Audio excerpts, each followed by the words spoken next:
जय हिंद प्यारे बच्चों, बहुत बहुत स्वागत है आपका न्यू लाइट इंस्टीट्यूट के यूट्यूब चैनल पर। आज हम लोग डिस्कस करेंगे अपने नीट का टेस्ट पेपर नंबर 9। और जैसा कि आप जानते हैं, हमारे डॉक्टर एसपी सिंह सर का एक मिशन है, अब पढ़ने का अधिकार सबको, डॉक्टर बनने का अधिकार भी सबको।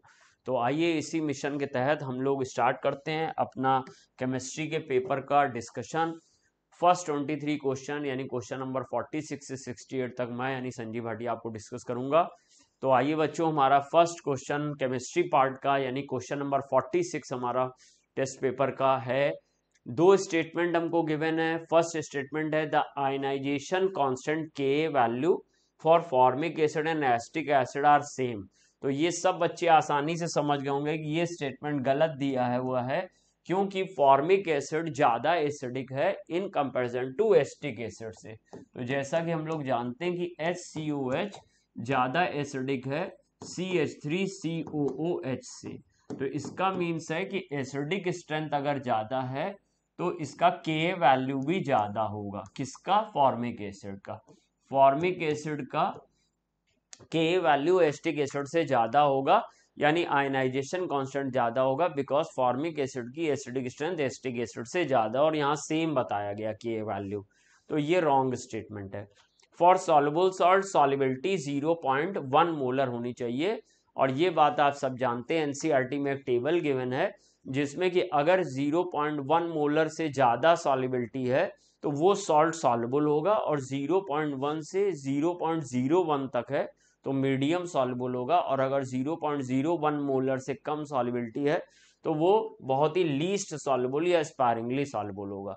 इस तरीके से ये वाला स्टेटमेंट जो हमें गिवन है कि for soluble salt solubility is greater than 0.1 molar in solution, ये करेक्ट है। तो स्टेटमेंट फर्स्ट इनकरेक्ट है, स्टेटमेंट सेकंड करेक्ट है, इसलिए हमारा जो ऑप्शन नंबर सही होगा यहाँ पर थर्ड।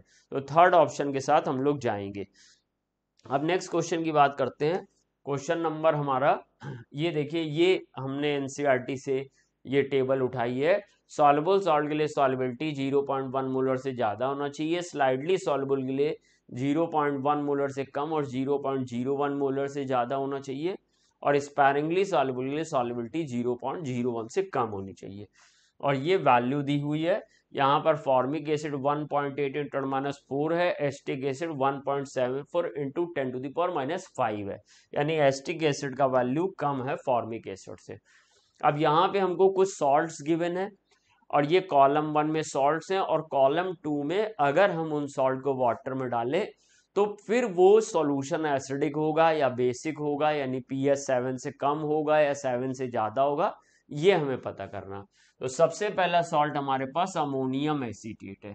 अगर आप अमोनियम एसीटेट को वाटर में डालेंगे तो बच्चों यहाँ पे CH3COH मिलेगा और NaOH मिलेगा, बिकॉज NaOH स्ट्रॉन्ग बेस है और CH3COH वीक एसिड है, इसलिए जो अभी pH आएगा इस सोल्यूशन का स्ट्रॉन्ग बेस की वजह से 7 से ज्यादा आएगा। तो अब देखिए, और सोल्यूशन अल्कलाइन या बेसिक हो जाएगा। तो देखिए यहाँ पर हम लोग को ये थर्ड वाला मैच कर रहा है, अल्कलाइन pH से ज्यादा है, तो A का थर्ड मैच हो जाएगा।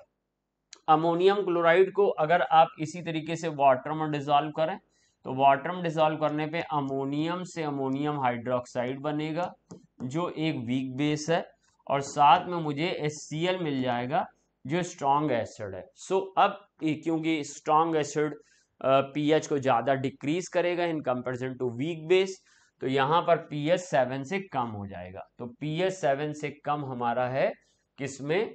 एसिडिक हो जाएगा, और ये यहाँ पर सेकंड मैच हो गया, तो बी का हमारा सेकंड हो जाएगा। तो अभी इतने से ही हम लोग को मिल जाना चाहिए। तो हमारा ए का थर्ड है, थर्ड एक ही में है, बी का सेकंड है, तो हम यहीं से फैसला कर सकते थे। बाकी अगर आपको मैच करना है तो आप पूरा मैच कर सकते हैं। NaNO3 हमारा NaOH बनाएगा जो स्ट्रॉन्ग बेस है, और साथ में HNO3 बनाएगा जो स्ट्रॉन्ग एसिड है। अब स्ट्रॉन्ग बेस और स्ट्रॉन्ग एसिड मिल रहे हैं तो ऑलमोस्ट सोल्यूशन न्यूट्रल हो जाएगा, pH 7 हो जाएगा। तो यहाँ पर pH 7 किस में है? फोर्थ वाले में, तो C का फोर्थ हो जाएगा। तो देखिए यहाँ पे C का फोर्थ है, और डी अमोनियम एसीटेट है वो एक वीक एसिड और वीक बेस बनाएगा। CH3COH वीक एसिड है और NH4OH वीक बेस है। तो अब या तो अगर वीक एसिड वीक है in comparison to weak base के, तो स्लाइडली pH 7 से ज्यादा आ जाएगा, 7.1 7.2। और अगर हमारा एसिड थोड़ा स्ट्रांग है बेस से, तो pH 7 से कम हो जाएगा, 6.9 6.8। तो pH ऑलमोस्ट यहाँ पे सोल्यूशन न्यूट्रल होगा, थोड़ा सा 7 से ज्यादा या थोड़ा सा कम होगा तो डी का फर्स्ट हो जाएगा। इस तरीके से इन सभी बातों को देखते हुए थर्ड ऑप्शन हमें यहाँ पे करना है।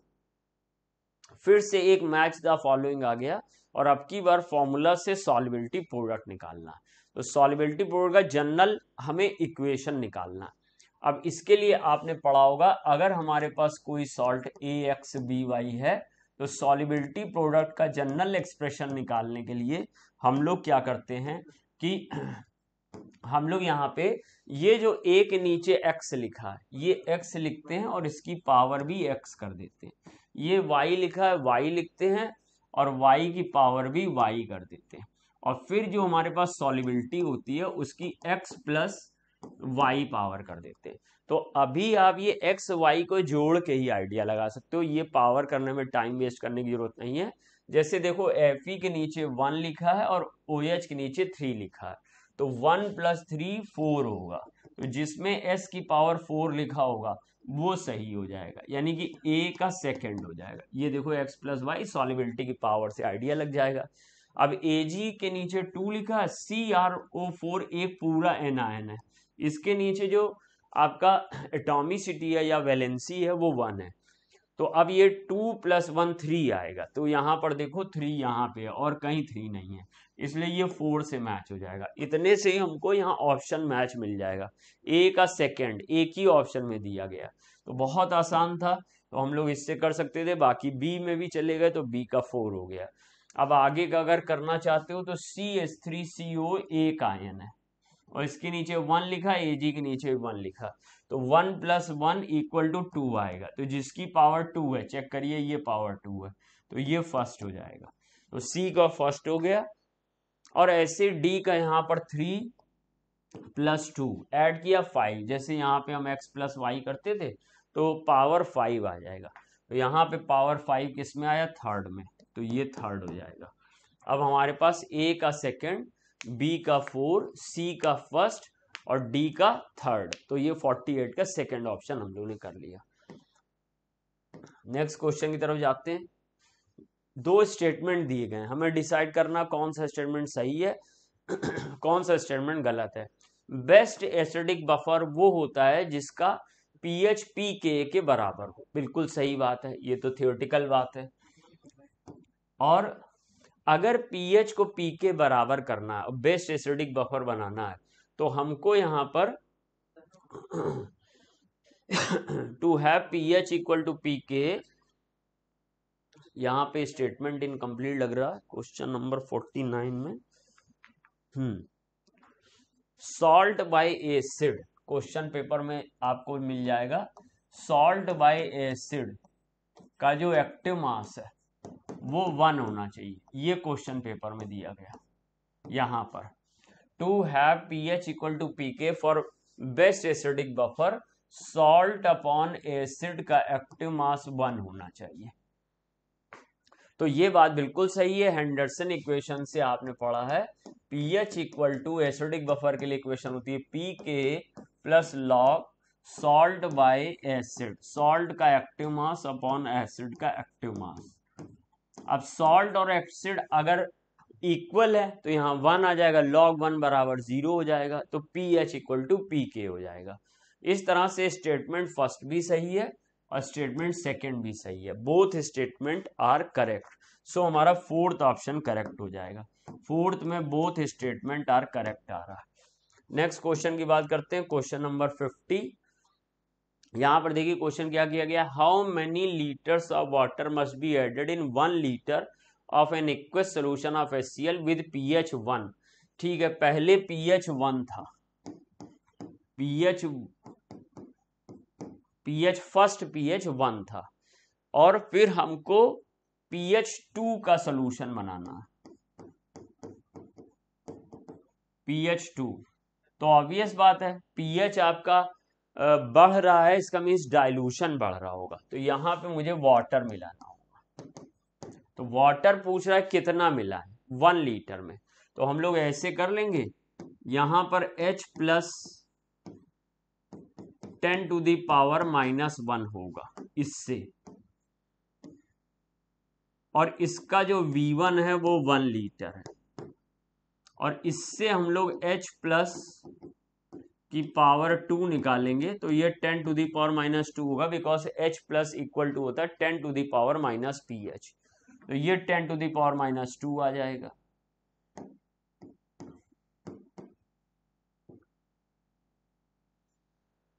अब मुझे V2 पहले तो पता करना है, हालांकि वो मुझसे पूछ रहा है कि वाटर कितना ऐड हुआ, तो वाटर ऐड होगा V2 माइनस V1, तो पहले मुझे V2 निकालना चाहिए, तो मैं यहाँ पे फॉर्मूला लगाऊंगा फॉर डाइल्यूशन के लिए, H1 plus into V1 equal to H2 plus into V2। अब वैल्यूज पुटअप करूंगा, तो H1 की जगह पे आ जाएगा 10⁻⁻1 और V1 की जगह पे आ जाएगा 1 लीटर, और H प्लस की पावर H प्लस 2 के लिए आ जाएगा 10⁻⁻2, और V2 मुझे निकालना है, V2 निकालना है, तो अब ये V2 मेरा आ जाएगा 10 लीटर, V2 इक्वल टू आ गया 10 लीटर। तो जब V2 मेरा 10 लीटर आ गया, तो मुझसे पूछ रहा है वाटर कितना ऐड किया गया, तो volume of H2O equal to होगा V2 माइनस V1, यानी 10 अब हो गया है, 1 पहले था, दैट मीन्स 9 लीटर, 9 लीटर। तो ऑप्शन में 9 लीटर कहां पे, फोर्थ ऑप्शन में 9 लीटर है, इसलिए सही ऑप्शन इसका हो जाएगा फोर्थ ऑप्शन सही हो जाएगा। क्वेश्चन नंबर 51 की तरफ चलते हैं। Conjugate base of H2PO4 minus बताना है, H2PO4 माइनस। अब H2PO4 माइनस का मुझे कॉन्जुगेट बेस बताना है, तो कॉन्जुगेट बेस बताने के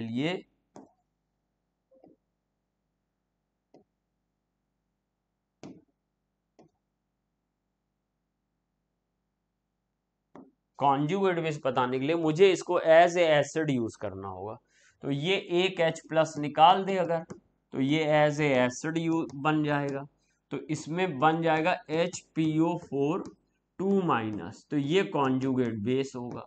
तो HPO4 2 माइनस किस ऑप्शन में है, फर्स्ट ऑप्शन में, HPO4 2 माइनस फर्स्ट ऑप्शन में।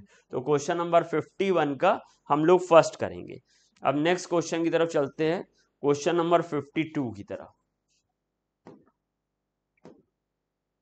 The pH of 0.5 molar aqueous solution of HF और Ka वैल्यू दी गई है, क्योंकि ये HF एक वीक एसिड है, तो इसका pH निकालने के लिए मुझे जो इक्वेशन यूज करना पड़ेगा, हम लोग तो जानते हैं कि pH इक्वल टू होता है minus log H plus ion की मोलर कंसंट्रेशन या फिर एक्टिव मास, और H प्लस आयन की मोलर कंसंट्रेशन निकलेगी हमारी कंसंट्रेशन जो गिवन की गई हमें, यानी कि molarity of acid, molarity of acid जो गिवन की गई है, और साथ में K वैल्यू जो गिवन की गई, क्योंकि H प्लस इक्वल टू होता है KC की पावर हाफ, तो इसकी पावर हाफ मुझे ले जाननी है। और अगर आपका डाई बेसिक एसिड होता तो N वैल्यू यानी कि उसका N फैक्टर भी यूज करते, अगर डाई बेसिक एसिड होता तो N फैक्टर भी हम लोग यूज करते।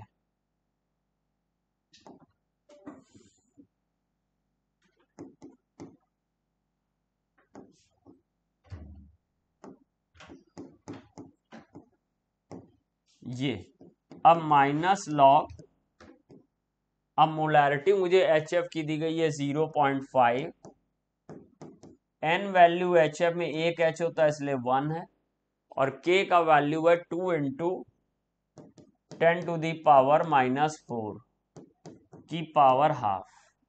इस तरह से मेरा निकल के आएगा माइनस लॉग, और ये 0.5 इंटू 1 यानी कि हमारे पास 0.5 इंटू 2 1 हो जाएगा, इंटू 10 टू दी पावर -4 की पावर हाफ। अभी मुझे मिल जाएगा पी एच इक्वल टू, और भी इसके तरीके, आप H प्लस आयन बराबर 10 की पावर माइनस पी एच करके भी इसको कंपेयर कर सकते थे। अब आप यहाँ पे माइनस आ जाएगा मेरे पास लॉग 10 की पावर -2, 2 इधर आ जाएगा तो पी एच इक्वल टू 2 हो जाएगा, लॉग 10 इक्वल टू 1 होगा। सो यहाँ पे 52 का फर्स्ट आंसर सही होगा,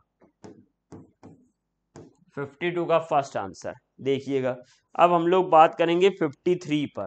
तो 53 क्वेश्चन नंबर पे हमारे पास आ रहा है the pH of 0.02 molar NH4Cl और pKb मुझे दिया गया, केवल अमोनियम क्लोराइड दिया तो सॉल्ट हाइड्रोलिसिस लगेगी।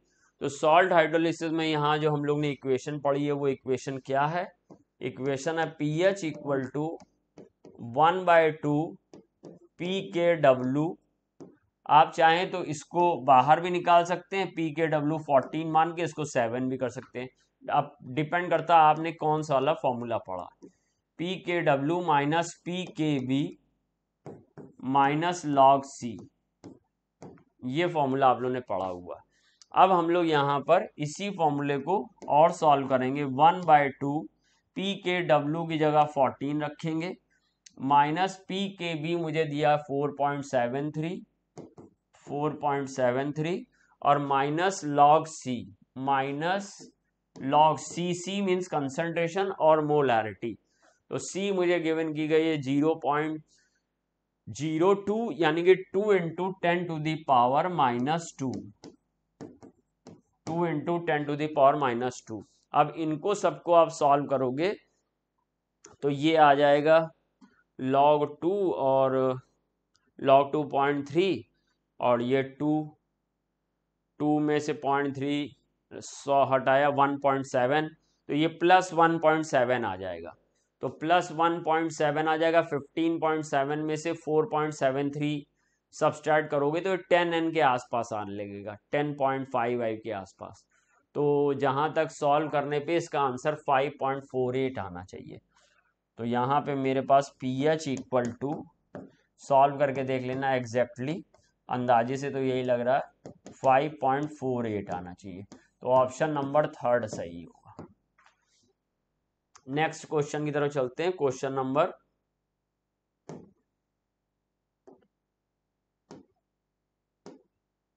54। The pH of solution that is 0.1 molar Na and 0.1 molar Ha। अच्छा, एक वीक एसिड दिया गया क्योंकि इसका Ka भी दिया गया मुझे, और एक मुझे दिया गया है स्ट्रॉन्ग बेस का सॉल्ट, वीक एसिड के स्ट्रॉन्ग सॉल्ट को दिया गया है। अब इसमें यानी बफर इक्वेशन, हेंडरसन इक्वेशन लगेगी। pH इक्वल टू, वैसे तो pKa के बराबर ही हो जाएगा क्योंकि आपका सॉल्ट और एसिड का मोलारिटी सेम है, बट हम लोग पूरा लिख लेते हैं। तो pH इक्वल टू फॉर्मूला अपन लोग लगाएंगे pKa प्लस लॉग सॉल्ट का एक्टिव मास अपॉन एसिड का एक्टिव मास। तो अब यहाँ पे pK means minus log 10 to the power -6 और प्लस लॉग, और यहाँ पे 0.1 मोलर Na है और 0.1 मोलर Ha है।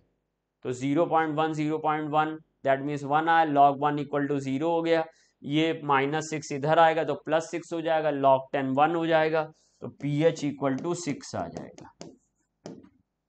अब pH equal to 6 second option में दिया गया, तो 54 का हम लोग सेकेंड ऑप्शन सही मानेंगे। नेक्स्ट क्वेश्चन की तरफ चलते हैं, क्वेश्चन नंबर 55 पे बात करेंगे।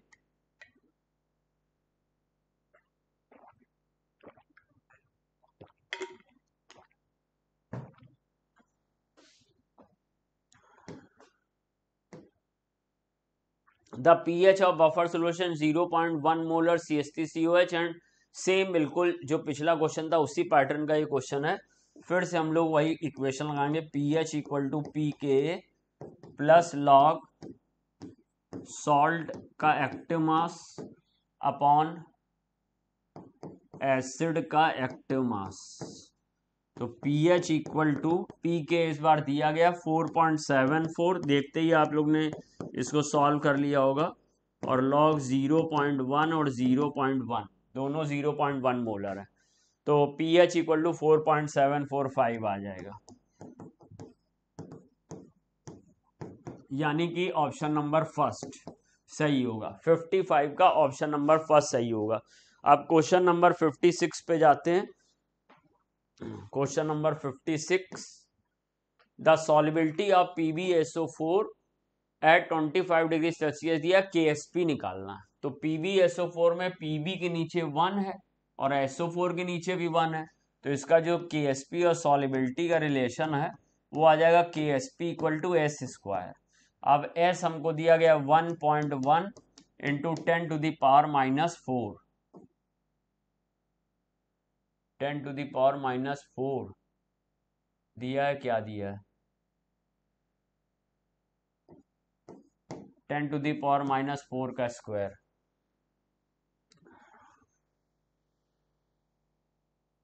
Ten to the power minus 4 दिया, तो 1.1, अब ये 11 से 121 होता, into 10 to the power minus 8, decimal लगाओगे तो 1.2 इंटू 10 माइनस 8 आ जाएगा, और ये ऑप्शन नंबर फर्स्ट दिया गया।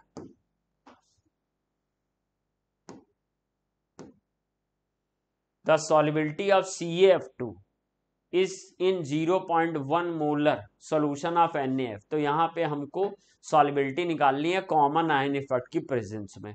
तो इस तरह का क्वेश्चन कैसे किया जाता है, जैसे मान लीजिए ये NaF है, अब ये NaF हमारा Na प्लस और F माइनस में ब्रेक हो रहा, मान लीजिए अभी यहाँ पे सॉल्युबिलिटी S है, तो इससे ये S इसकी सॉल्युबिलिटी हो जाएगी, दोनों का एक एक आयन बन रहा।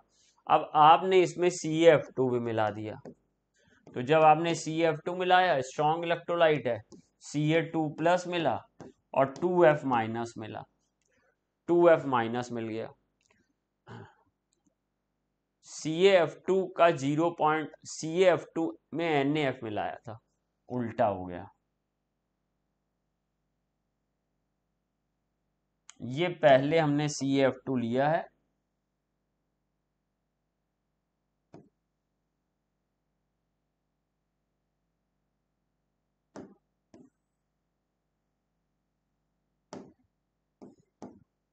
ये CaF2 Ca2 प्लस और 2F माइनस, इसकी सॉल्युबिलिटी हमको पता करनी है। तो ये S है, ये 2S है। अब इसमें हम लोग ने NaF मिला दिया, तो जब NaF मिला दिया जो स्ट्रॉन्ग इलेक्ट्रोलाइट है, तो NaF हमने 0.1 मोलर मिलाया, तो इसके यहाँ पे 0.1 मोलर जनरेट हो जाएंगे फ्लोराइड के। सो अब जब हम लोग KSP का फॉर्मूला लगाएंगे, KSP equal to Ca2 plus और F माइनस की पावर 2, ये लगाएंगे, तो KSP की जगह पे मुझे दिया गया 3.4 into 10 to the power minus 11, और Ca2 प्लस सॉल्युबिलिटी है S, और जो फ्लोराइड है वो 2S प्लस 0.1 की पावर 2 है। लेकिन आप सब जानते हैं यहाँ पे जो सॉल्युबिलिटी है वो बहुत कम है 0.1 के आगे, तो नेग्लिजिबल मान लेंगे, तो ये ओनली 0.1 कर देंगे। तो अब इसमें हम लोग S इक्वल टू आ जाएगा 3.4 into 10 to the power minus 11। कुछ बच्चे डायरेक्ट यहाँ पे कॉमन आयन वाली कंसंट्रेशन रखेंगे, 2S नहीं रखते हैं, तो वो डिपेंड करता है आपने कैसे सीखा है। हमने पूरा प्रोसीजर बताया आपको, 0.1 0.1, तो ये 10 की पावर 2 ऊपर आ जाएगा, तो सॉल्युबिलिटी हो जाएगा 3.4 into 10 to the power minus 9। देखिए कोई ऑप्शन मैच कर रहा है, 3.4 into 10 to the power minus 9, third option match कर रहा, तो ये थर्ड आ गया। Question number 58, according to Lewis concept अब base is a substance which, तो बेस कौन होता है लुईस के अकॉर्डिंग, जो lone pair of electron donate करे वो बेस होता है। तो डोनेट एन इलेक्ट्रॉन पेयर पहला ऑप्शन मिल गया। Accept an electron pair Lewis acid होता है। प्रोड्यूस हाइड्रोनियम आयन, तो ये तो हाइड्रोनियम आयन प्रोड्यूस होने वाला तो हमारा अर्हीनियस कॉन्सेप्ट है, वो एसिड के लिए होता है, Arrhenius acid. Combine with OH minus ion, तो ये भी यहाँ पर नहीं, कोई भी लुईस के कॉन्सेप्ट को नहीं शो कर रहा, फर्स्ट ऑप्शन बस कर रहा। तो 58 का फर्स्ट हो गया। 59 द कॉन्जुगेट एसिड ऑफ इस, कॉन्जुगेट एसिड ऑफ इस, question number 59 the conjugate acid of NH2 minus इस, NH2 माइनस का कॉन्जुगेट एसिड हमको बताना है। तो चलिए सर हम लोग NH2 माइनस को लिख लेते हैं। अगर इसका हमको कॉन्जुगेट एसिड बताना है तो ये एज ए बेस काम करेगा। तो बेस वो होगा जो प्रोटॉन एक्सेप्ट करेगा। अब ये बेस बन गया। तो बेस वो होता है, अगर हमको कॉन्जुगेट एसिड बताना है तो जो हमारा दिया हुआ सब्सटेंस वो एज ए बेस काम करेगा, और कॉन्जुगेट बेस बताना है तो जो हमारा दिया हुआ सब्सटेंस है कॉन्जुगेट एसिड काम करेगा। अगर एसिड नॉर्मल एसिड काम करेगा अगर हमें कॉन्जुगेट बेस बताना है। अगर हमें एसिड की तरह बिहेव करना है तो प्रोटॉन रिलीज करना होगा। अगर हमें बेस की तरह उसको ट्रीट करना है तो प्रोटॉन एक्सेप्ट करना होगा। तो ये प्रोटॉन एक्सेप्ट कर लेगा तो सर ये NH3 बन जाएगा। अब ये बेस है तो ये as a conjugate acid work करेगा। NH2 माइनस का ये कॉन्जुगेट एसिड होगा। तो आंसर हो जाएगा 59 का सेकेंड। यहाँ पे अमोनिया दिया हुआ, 59 का सेकेंड ऑप्शन हमारे पास होगा। नेक्स्ट क्वेश्चन की बात करेंगे। क्वेश्चन नंबर हमारे पास आएगा 60। क्वेश्चन नंबर 60 क्या कह रहा है? The solubility product of salt A2B 4 × 10⁻⁻9 दिया है, इसकी सॉल्युबिलिटी निकालनी है। ओके, अब हम लोग A2B के लिए फिर से वही रिलेशन बनाएंगे जो अभी थोड़ी देर पहले बताया था आपको। A2B के लिए KSP इक्वल टू हो जाएगा 2 की पावर 2 और B के नीचे 1 लिखा, 1 की पावर 1, सॉल्युबिलिटी 2 + 1 दैट मीन्स 3। तो अब जो मेरे पास रिलेशन आ जाएगा, आप लोग को याद भी होगा इस तरह से A2B के लिए KSP 4 की पावर S³ हम लोग लिखते हैं। तो 4 की पावर S³ लिखते हैं सर। तो अब हम लोग यहाँ पर क्या मुझे मिला हुआ है, मिला है 4 × 10⁻⁻9। तो 4 × 10⁻⁻ आ गया, 4S की पावर 3 हो गया, 4 से 4 कैंसिल हो जाएगा। तो S बराबर 1 × 10⁻⁹ की पावर 1/3। तो S इक्वल टू 1 × 10⁻⁻3। तो फोर्थ ऑप्शन ये गिवन किया गया है, 60 का फोर्थ। नेक्स्ट क्वेश्चन की तरफ चलते हैं। Question number 61 the solubility of AgCl in a solution of common salt lower then in water. तो अभी बताया था कि अगर हम AgCl को पानी में घोल दें नॉर्मल, तो जितना घुलना है घुल जाएगा, वैसे लेस सॉल्युबल होता है। बट अगर NaCl घोल दें तो कॉमन आयन इफेक्ट लग जाता है, तो डिग्री ऑफ डिसोसिएशन घट जाती है, सॉल्युबिलिटी घट जाती है। तो it is due to common ion effect. Third, 1 litre of buffer solution, 1 litre of buffer solution ले लिया, 0.01 मोलर NH4Cl है, 0.1 मोलर NH4OH है, pKb दिया हुआ है 5, pH निकालना। तो देखिए बहुत अच्छा क्वेश्चन है।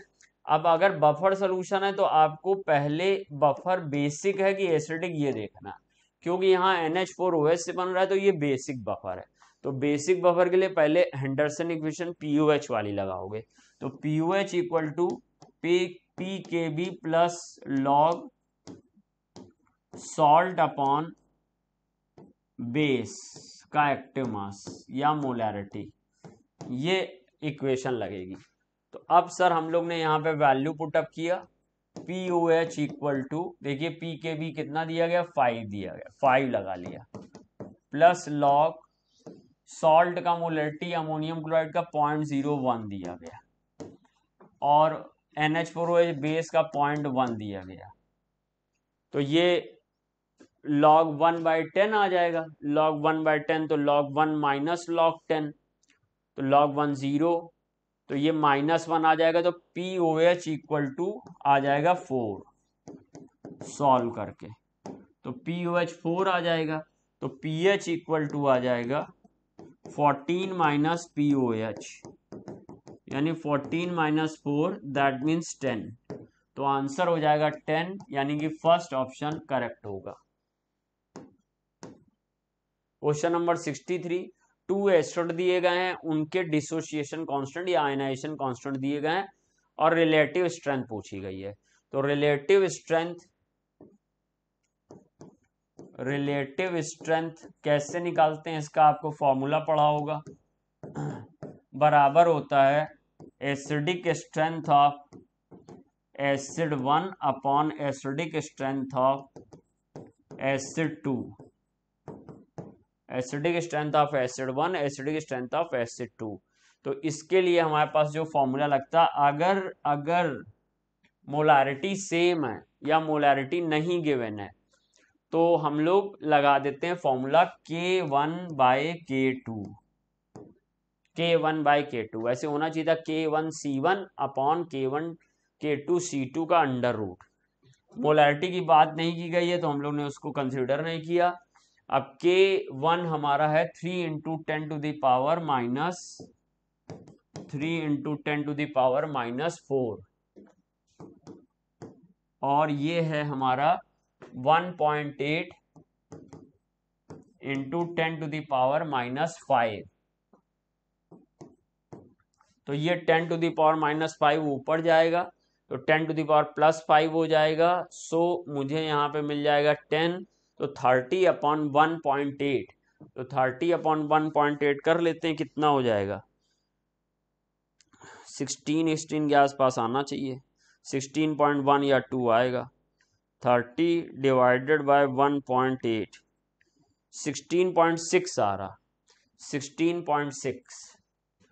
सो अब जब ये 16.6 आ गया तो हम लोग ऐसे बोल देंगे रिलेटिव स्ट्रेंथ ऑफ एसिड √16.6/1, और 16.6 अप्रोक्सीमेट 4.2 अंडर रूट के बाद आएगा या 4.1, तो 16.6 का हम लोग अंडर रूट अगर निकालते हैं तो 4.08, 4.1 भी नहीं आ रहा, तो 4.08 को हम लोग लगभग 4 मान लेंगे, तो 4.08 को लगभग 4 मानोगे तो सेकंड ऑप्शन करेक्ट हो जाएगा। 64 की तरफ चलते हैं। विच of the following is a buffer solution, which of the following is a buffer solution.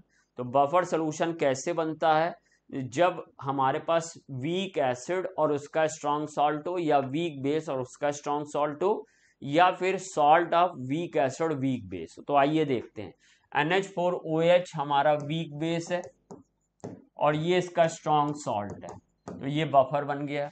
NaOH भी स्ट्रॉन्ग है, NaCl भी स्ट्रॉन्ग है, या तो वीक एसिड हो और उसका स्ट्रॉन्ग सॉल्ट और एक आयन कॉमन भी हो, वीक बेस हो उसका स्ट्रॉन्ग सॉल्ट हो एक आयन कॉमन भी हो। यहाँ पर वीक बेस था, स्ट्रॉन्ग सॉल्ट था और अमोनियम आयन कॉमन था, तो बफर था। यहाँ पे आयन तो कॉमन था बट दोनों स्ट्रॉन्ग थे, तो इसलिए नहीं हो पाएगा। ये स्ट्रॉन्ग है, ये भी स्ट्रॉन्ग है, बफर नहीं बन पाएगा। NaCl CH3COH में NaCl स्ट्रॉन्ग है, CH3COH वीक है, लेकिन आयन कॉमन नहीं है, इसलिए ये भी बफर नहीं हो पाएगा। तो ना ये बफर होगा, ना ये बफर होगा, ना ये बफर होगा, 64 का फर्स्ट बफर होगा। The aqueous solution of a salt is alkaline, alkaline solution हो रहा। अभी इसका एक क्वेश्चन किया था सॉल्ट हाइड्रोलिसिस का, तो इसका सॉल्ट किससे बना होगा, ऑब्वियस बात है अल्कलाइन होगा, तो स्ट्रॉन्ग बेस होना चाहिए। अब सॉल्ट है तो उसके साथ एक वीक एसिड भी होगा, तो वीक एसिड और स्ट्रॉन्ग बेस होना चाहिए, यानी ऑप्शन नंबर सेकंड सही होगा। Question number 66, which of the following is most soluble. तो इसके लिए हम लोग क्या करते हैं, हम लोग को सबकी S और KSP का रिलेशन एस्टैब्लिश करना होगा। तो यहां पर जो Bi2S3 है, इसके लिए KSP बराबर होगा 108 S की पावर 5, यानी कि S बराबर होगा KSP अपॉन 108 की पावर 1/5। अब ये जो नीचे वैल्यू आ रही है इसको अभी हम लोग कंसीडर नहीं कर रहे हैं, अभी हम लोग डायरेक्ट इस पावर से सॉल्व कर ले रहे हैं। अगर पावर दूर दूर आती है तो आइडिया लग जाएगा, अगर पावर बहुत पास पास आती है तो फिर नीचे वाली वैल्यू से पूरा सॉल्व करना पड़ेगा। तो हम लोग ने सबके लिए पहले सॉल्युबिलिटी का फॉर्मूला लिख लिया। तो सॉल्युबिलिटी KSP की पावर 1/5 होगा, बिकॉज 2 + 3 5 होता है। इसका सॉल्युबिलिटी KSP की पावर अप्रॉक्स 1/2 होगा, क्योंकि यहाँ पे 1 और 1 है। इसके लिए सॉल्युबिलिटी इक्वल टू KSP की पावर हाफ होगा, और इसके लिए सॉल्युबिलिटी बराबर सॉल्युबिलिटी इक्वल टू KSP की पावर 2 + 1 1/3 होगा। अब सबको जरा हम लोग सॉल्व करते हैं। तो इसमें KSP 10 की पावर -70 है, तो इंटू 1/5, तो ये आ गया 14, 10 की पावर -14 आ गया। अब सर यहाँ पे 10 की पावर -15 है, तो 10 की पावर -15 है, MNS में कितनी है? 10 की पावर -15 है, क्या है? 10 की पावर -16, 10 की पावर -16 है, तो ये 10 की पावर -16 को 1/2 किया, मुझे तो यही सबसे ज्यादा लग रहा। 10 टू द पावर -8 सबसे ज्यादा। फिर मेरे पास 10 की पावर -37 है, तो ये मैंने किया 1/2, तो 18.5, और ये मुझे दिया गया है 10 की पावर -51, तो 10 की पावर -51 1/3, तो ये आ गया 10 to the power -17। Nearest value, ये अप्रॉक्स वैल्यू निकाली हम लोगों ने। तो अप्रॉक्स वैल्यू में ये 10 की पावर -8 तो बहुत ज्यादा, कितना भी कैलकुलेट करोगे, इसलिए सही ऑप्शन सेकंड हो जाना चाहिए, 66 का। What is the expression of KSP for PbCl2? तो बहुत इजीली आप इसको देख सकते हैं। PbCl2 के लिए मुझे क्या करना है, KSP इक्वल टू Pb2+ का एक्टिव मास होगा, और Cl- का एक्टिव मास की पावर 2 होगी, क्योंकि नीचे 2 लिखा है। तो Pb की 2+ और Cl- की पावर 2, यानी कि ऑप्शन नंबर 3 सही है। क्वेश्चन नंबर 68 पे बात करेंगे। 67 ये हो गया आपका। 68 पे बात करेंगे। Which of the following solution has pH equal to 10? तो देखिए 10 to the power -4 molar KOH दिख रहा है, तो इसका मीन्स ये बेस है, तो POH 4 होगा, तो pH होगा 14 - 4 यानी 10। पहला ही ऑप्शन मेरा सही हो गया। अब ये दूसरे वाले ऑप्शन में यहां 10 to the power -4 molar HCl दिख रहा, तो pH इक्वल टू 4 होगा। यहां 10 टू द पावर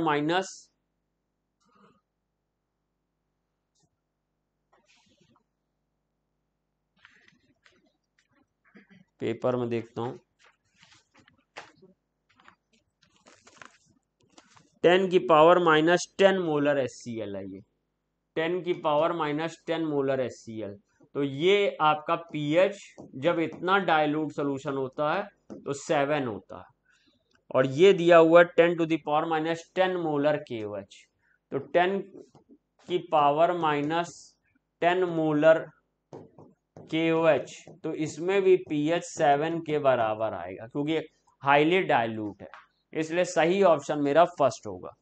तो इस तरीके से फर्स्ट 23 क्वेश्चन बच्चों मैंने डिस्कस किए। आगे क्वेश्चन स्वप्निल सर डिस्कस करेंगे। थैंक यू बच्चों, इसी तरीके से बने रहिएगा। कोई भी कमेंट, कोई भी क्वेरी हो, प्रॉब्लम हो, कमेंट बॉक्स में बताइएगा। जय हिंद, जय भारत। हेलो बच्चों, नमस्कार।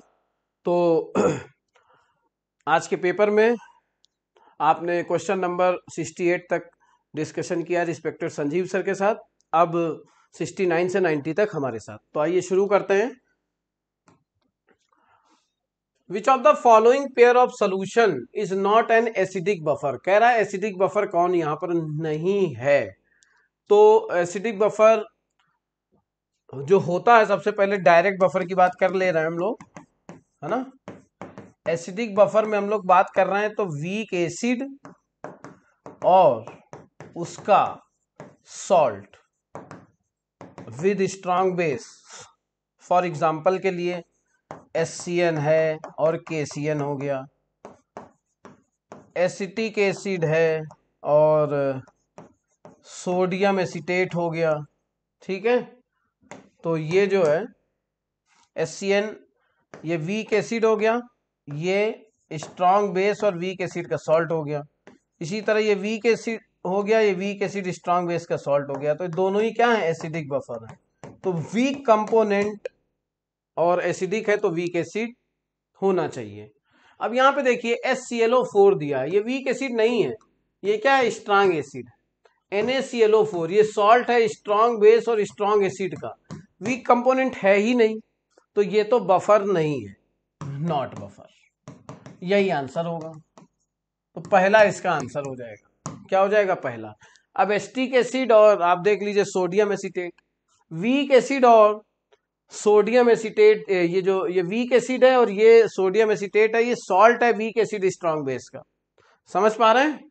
तो इसमें जो है हम ये देख सकते हैं, यहां पर सीधे सीधे आपको दिया हुआ है। ठीक, तो ये तो एसिडिक बफर है, ये तो डायरेक्ट डेफिनेशन की बात हो गई। सिमिलरली यहां पर भी H2CO3 वीक एसिड है और Na2CO3 ये इसका सॉल्ट है, स्ट्रॉन्ग बेस NaOH के साथ, तो ये भी एसिडिक बफर का काम कर रहा है। इसी तरह नीचे वाला भी है कि ये वीक एसिड है और ये स्ट्रॉन्ग बेस NaOH के साथ उसका सॉल्ट है। तो ये तीन नीचे वाले तो एसिडिक बफर है, लेकिन पहला वाला नहीं है। तो हम जाएंगे 69 में पहले के साथ। और देखिए ये पेज नंबर 203 में जानकारी दी हुई है कि प्रिपरेशन ऑफ एसिडिक बफर हम करते हैं। To prepare acidic buffer acidic pH we use weak acid and it salt formed with strong base, जो बात मैंने अभी आपसे बताई। और ये हम लोग फार्मूला पढ़ते हैं जिसको हेंडरसन सर ने दिया था, हेंडरसन इक्वेशन नाम है। चलिए आगे चलेंगे क्वेश्चन नंबर 70 पे। According to statement 1 Bronsted Lowry concept, the acids are proton donors and bases are proton acceptors. बिल्कुल सही बात है बेटा, बिल्कुल सही बात है। ये ब्रॉन्स्टेड थ्योरी में ये बात ये पढ़ी है। और PK और PKB जो है 14 हो जाता है 25 पर, ये बात भी बिल्कुल सही है ना। हालांकि वैल्यू चेंज होती है टेम्परेचर के साथ। अगर यहीं पर हमें ये दिया होता 90 डिग्री तो ये फिर जो है ये हो जाता 12, हालांकि 298 पे 14 होती है। ये बात भी बिल्कुल सही है। तो दोनों स्टेटमेंट बेटा सही है, बोथ स्टेटमेंट आर करेक्ट। हम जाएंगे 70 में फोर्थ के साथ। 70 में किसके साथ जाएंगे, फोर्थ के साथ चले जाएंगे। किसके साथ चले जाएंगे, फोर्थ के साथ चले जाएंगे। क्वेश्चन अब देखिए, इसमें ये दिया है ब्रॉन्स्टेड-लाउरी कॉन्सेप्ट में, आपको सीधे सीधे में ये देखिए लिखा हुआ है, acids are proton donor and bases are proton acceptors.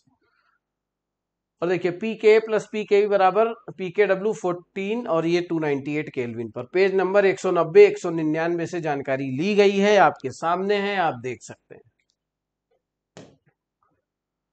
Question number 71, pH आपको दिया हुआ है सैचुरेटेड सॉल्यूशन का। तो अगर pH 9 है तो एक बात तो क्लियर है कि POH हो जाएगा 5, मतलब OH माइनस की कंसंट्रेशन कितनी हो गई, 10 की पावर -5।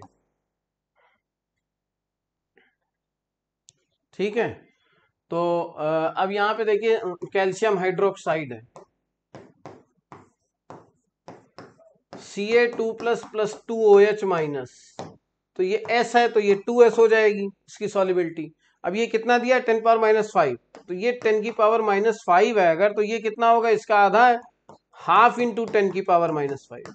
अब इसके लिए केएसपी पूछ रहा है, तो केएसपी कैसे हम लोग लिखते हैं, कंसंट्रेशन ऑफ, अब यहाँ पे आ जाएगा इस तरह से हम लोग इसको लिख लेंगे, और ये कितना हो गया, हाफ, इसकी वैल्यू कितनी, हाफ इंटू 10⁻⁵, और इसकी वैल्यू कितनी है 10⁻⁵ का स्क्वायर।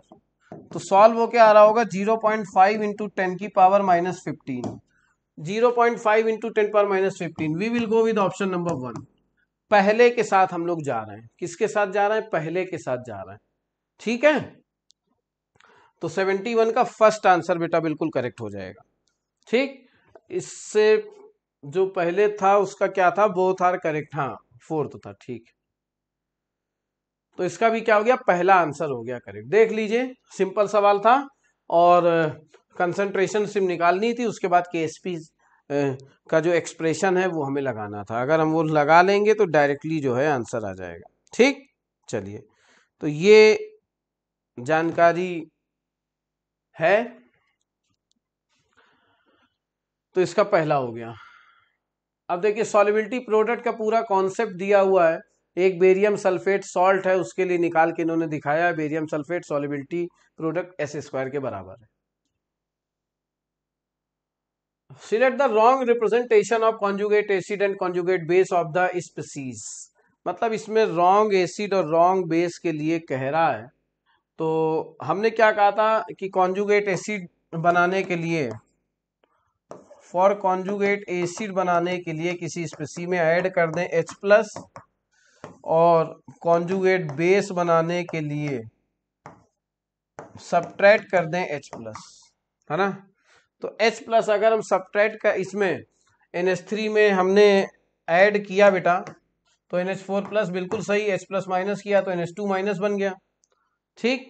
NH2 माइनस ये आपको दिख रहा है, ये NH4+ है बेटा, इसको थोड़ा दिख रहा होगा, और ये NH2 माइनस है, तो ये तो सही दिया है। SCO3 माइनस के लिए H2CO3 सही है, और ये कार्बोनेट है कॉन्जुगेट बेस इसका, ये भी सही है, ठीक। H2PO4 माइनस के लिए कॉन्जुगेट एसिड H3PO4, ये भी सही है, और इसके लिए कॉन्जुगेट बेस एक H हटाएंगे तो ये भी सही है। HS माइनस में ध्यान से देखो, इन्होंने क्या किया, H+ घटा दिया यहाँ, जबकि जोड़ना था, तो ये गलत हो गया, और जोड़ यहां दिया जबकि यहां घटाना था, तो फोर्थ आंसर जो है वो गलत है। क्वेश्चन नंबर 72 का फोर्थ, क्वेश्चन नंबर 72 का क्या हो गया, फोर्थ हो गया। क्या हो गया, क्वेश्चन नंबर 72 का फोर्थ हो गया, ठीक। और ये देखिए, ये आपको दिया हुआ है NCERT से, कॉन्जुगेट एसिड बेस का कॉन्सेप्ट पूरा, और ये एक एग्जाम्पल दिया हुआ है जो मैंने आपको क्लास में भी करवाया, और कहा है कि अगर सवाल आते हैं कई बार तो इनकरेक्ट में कोई एक उठा लेगा, और ये इस तरह से दे दिया जाएगा टेबल, जैसे आपको टेबल दी हुई है, ठीक है। चलिए, select the wrong pair among following, तो यहाँ पे दिया है सॉल्ट और नेचर आपको दिया हुआ है, NH4NO3, तो ये सॉल्ट है, वीक बेस स्ट्रॉन्ग एसिड का, तो acidic nature, strong component will govern the nature of compound, सही हो गया। NaCl strong base strong acid का सॉल्ट है, तो इसका ये न्यूट्रल सोल्यूशन हो जाएगा, ठीक है। NaCN स्ट्रॉन्ग बेस और वीक एसिड का है, तो ये बेसिक हो जाएगा, ठीक है, ये भी बिल्कुल सही है। अब देखिए KBr जो है वो KOH और HBr का है, तो ये भी, ये कैसा हो जाएगा, न्यूट्रल हो जाएगा, है ना, लेकिन यहाँ बेसिक दिया हुआ है, तो ये गलत हो गया, ये गलत दिया हुआ है, बेसिक नहीं होगा ये, तो फोर्थ आंसर हम लोग इसमें मानेंगे क्वेश्चन नंबर 73 में, ठीक।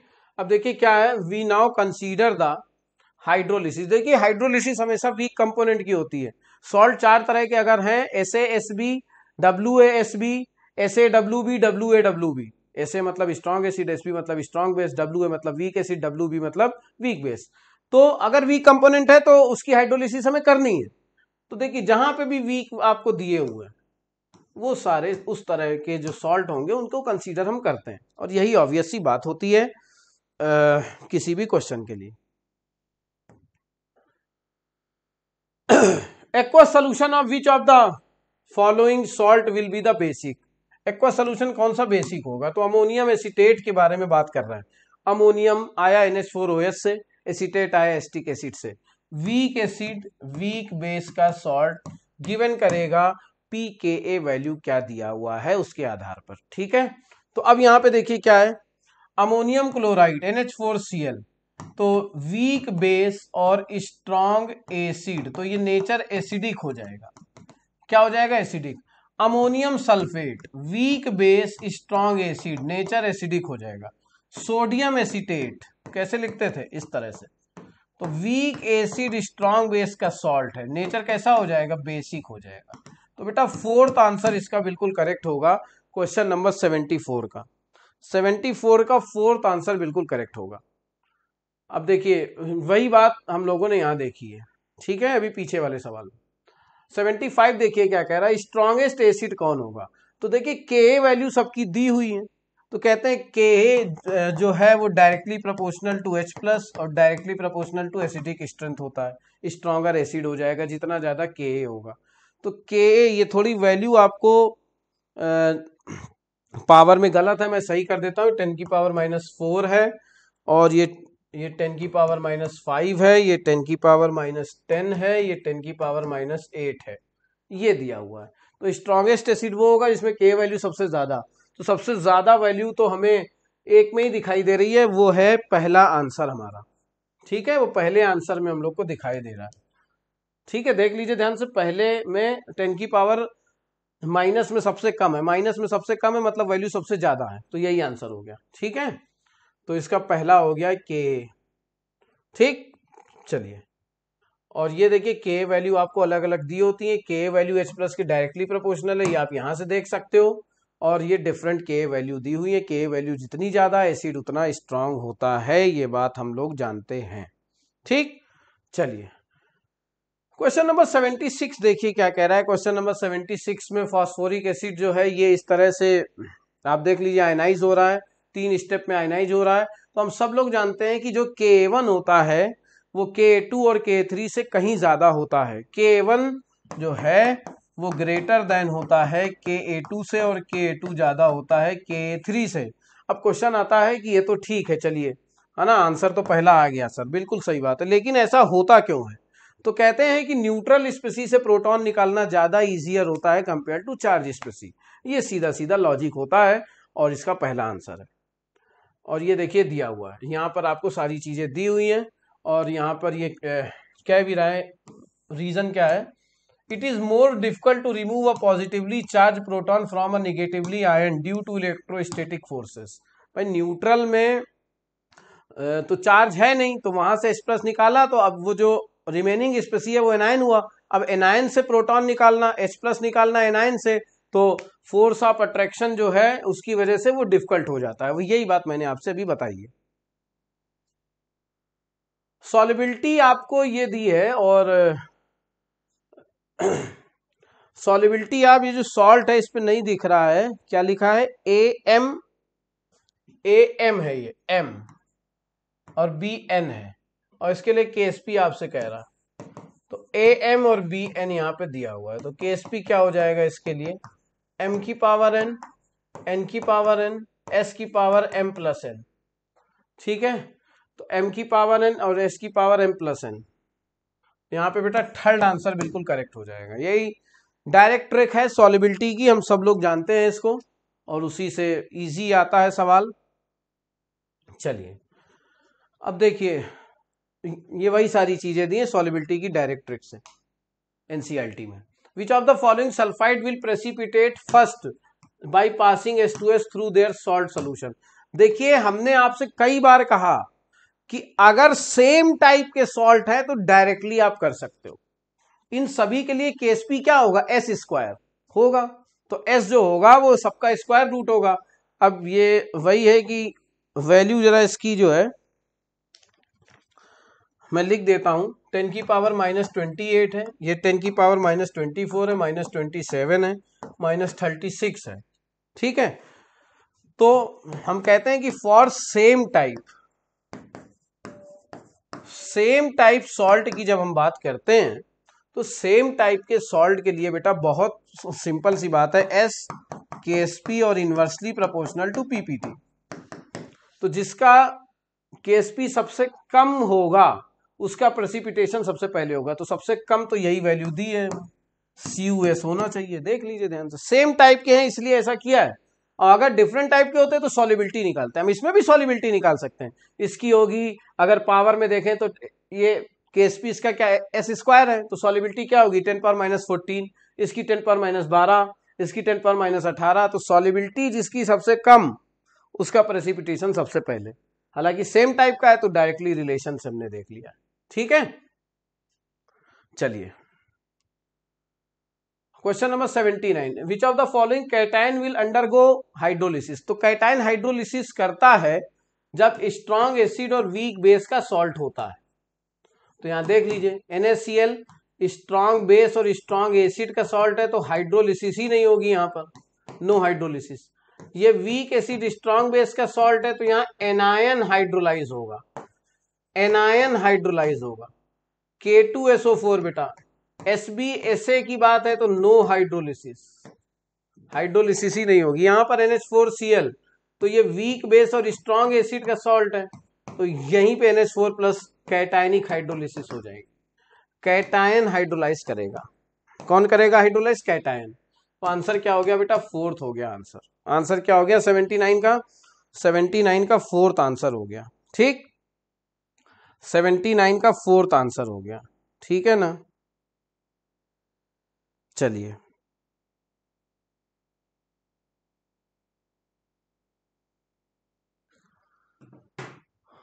सेवेंटी नाइन का क्या आंसर है, फोर्थ। आगे चलते हैं, और ये देखिए फिर से वही बात आ रही है। Question number 80, which of the following mathematical relation is not correct. PKa बराबर माइनस लॉग के, ये सॉरी ये क्या W है, अच्छा PKW। देखिए P का मतलब क्या है, माइनस लॉग, तो PKW मतलब माइनस लॉग KW, PKa क्या होगा, माइनस लॉग KA, ठीक। तो PKa प्लस PKB बराबर PKW, PKa प्लस PKB बराबर PKW, तो ये बात बिल्कुल ठीक है। pH प्लस POH का सम 14 होता है 25 डिग्री सेल्सियस पे, ये बात भी सही है। Ka डिवाइडेड बाई KB बराबर KW, क्या ये होता है, गलत बात है, Ka इंटू KB होता है KW, ठीक है। तो यही बेटा हो गई बात, 80 का फोर्थ हो गया। ये देखो K इंटू KB आपको दिया है, और बाकी PK प्लस PKB का सम जो है 14 दिया हुआ है। Which of the following act as both Bronsted acid as well as Bronsted base। तो कौन दोनों के जैसा बिहेव कर रहा है, देखो H2SO4 है यहाँ पर, तो ये H प्लस जो है वो डोनेट कर सकता है यहाँ से, ठीक है। H2SO4 क्या कर सकता है, सिर्फ डोनेट कर सकता है।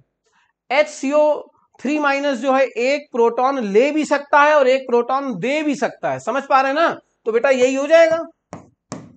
O2 माइनस में तो प्रोटॉन है ही नहीं, तो देगा क्या, और NH4 प्लस अब प्रोटॉन सिर्फ दे सकता, ले नहीं सकता, क्योंकि 4 बॉन्ड पहले हो चुके हैं उसके, ठीक है। तो सेकंड आंसर बिल्कुल करेक्ट हो जाएगा क्वेश्चन नंबर 82 का। 82 का सेकंड आंसर बिल्कुल करेक्ट हो जाएगा, 81 का, सॉरी 81 का। और इसका क्या आंसर था, इसका फोर्थ था, और इसका क्या हो गया, सेकंड। 80, अब ये देखिए यहाँ पे ये दिया हुआ है कि proton acids are proton donor and bases are proton acceptors. Which of the following show common ion effect. Common ion effect की जब हम बात करते हैं बेटा, तो कॉमन आयन इफेक्ट में अगर हम ध्यान देंगे तो कॉमन आयन अगर हम देखते हैं तो एक वीक इलेक्ट्रोलाइट और स्ट्रॉन्ग इलेक्ट्रोलाइट होना चाहिए, उसमें एक कॉमन आयन होना चाहिए।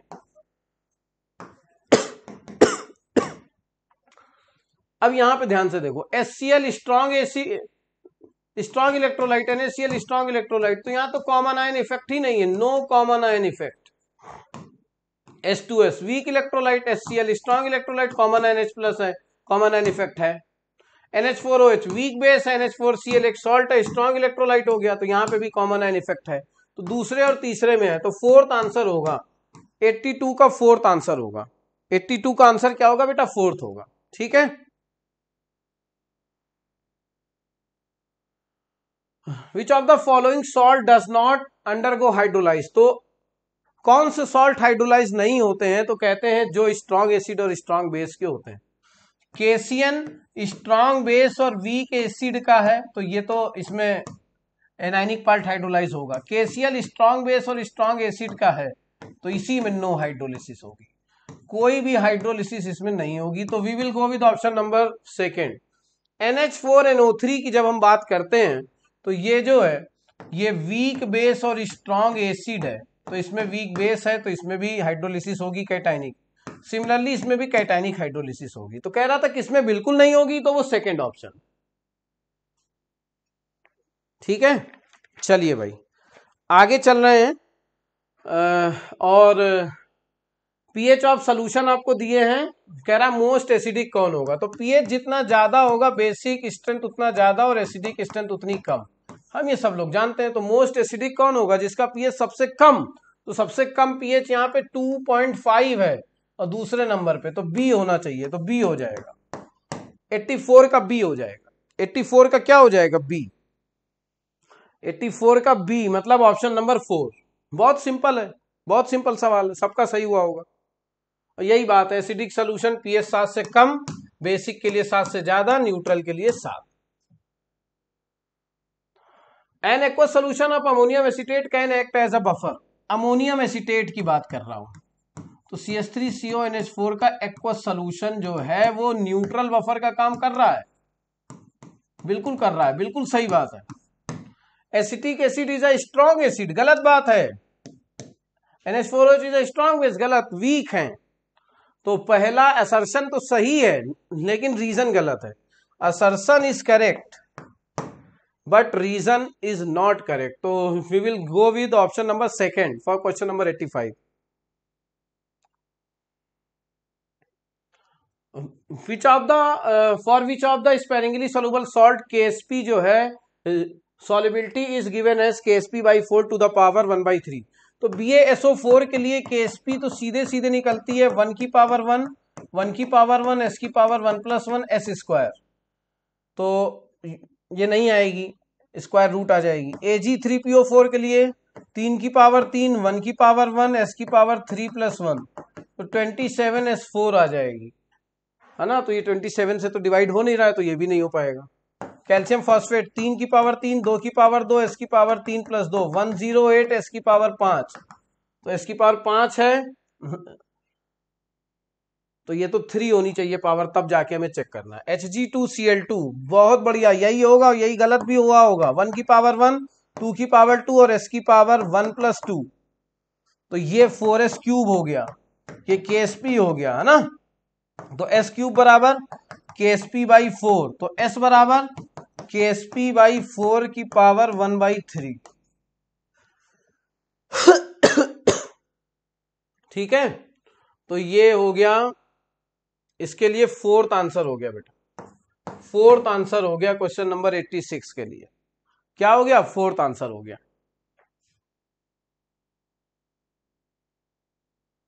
क्वेश्चन नंबर 87, यहां पर देखिए, ये इसको ऐसे कर लीजिए, Ha जो है वो आयनाइज हुआ है H+ और A- में।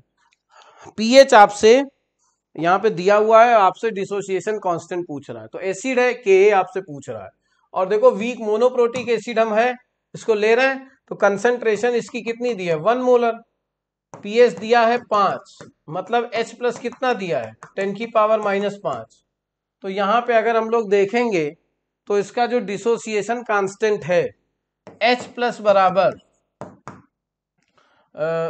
अगर हम देखेंगे तो स्क्वायर रूट ऑफ Ka क्या हो जाता है, C।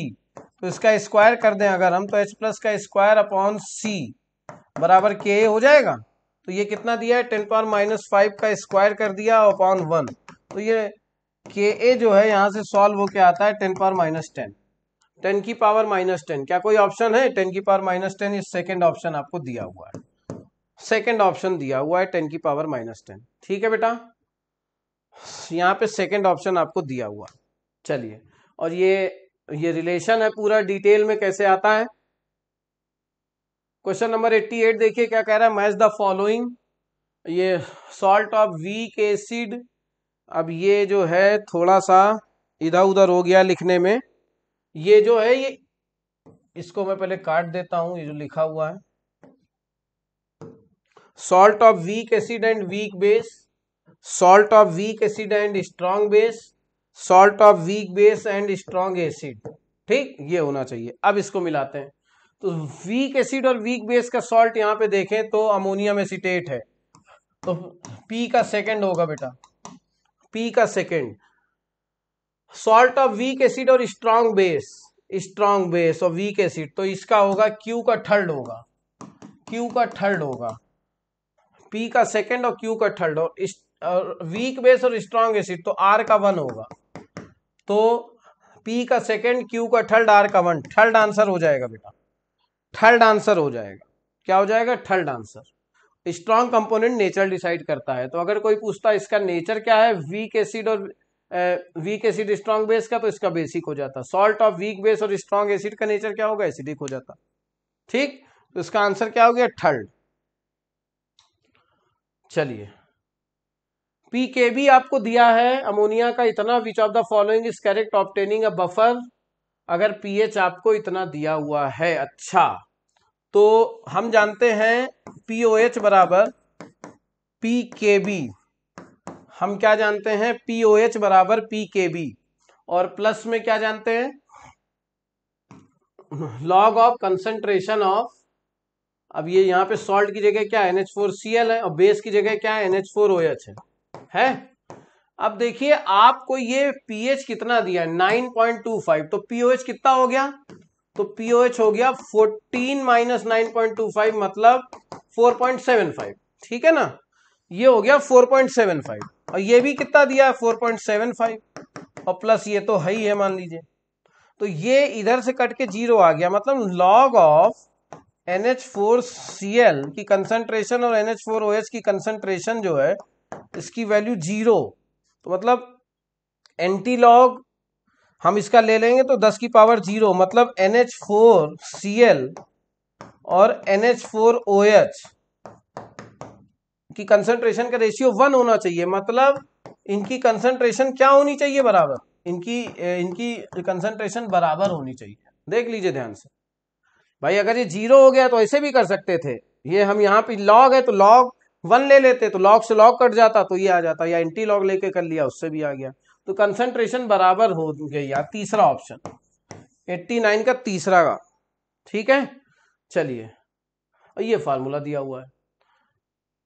इनकरेक्ट स्टेटमेंट आपको बताना है। KW changes with change in temperature, बिल्कुल सही बात है। KW 25 डिग्री सेल्सियस पे 10 टू द पावर -14 होता है ना? 90 पे 10 to the power 90 degree Celsius पे 10 टू द पावर -12 हो जाता है। PH changes with change in temperature, बिल्कुल सही। Negative log of KW is called PKW, बिल्कुल सही। P का मतलब minus log. PKW is always less than 14, गलत बात है। 14 होता है 25 डिग्री पर, ठीक है। लेस देन हो जाता है हाई टेम्परेचर पे, है ना, जैसे 90 पे 12 हो जाता है, लेकिन ऑलवेज तो ये शब्द गलत हो गया, तो मतलब ये गलत बात है। आंसर होगा फोर्थ इसका, तो 90 का हो गया फोर्थ। तो ये बेटा पेपर डिस्कशन था, मुझे उम्मीद है आपको अच्छा लगा होगा, समझ में आ गई होंगी सारी बातें। तो थैंक यू सो मच, और इजी पेपर था और आपने अच्छा किया होगा, उम्मीद है हमें। ठीक है, मुलाकात होती है फिर अगले सेशन में। Thank you so much.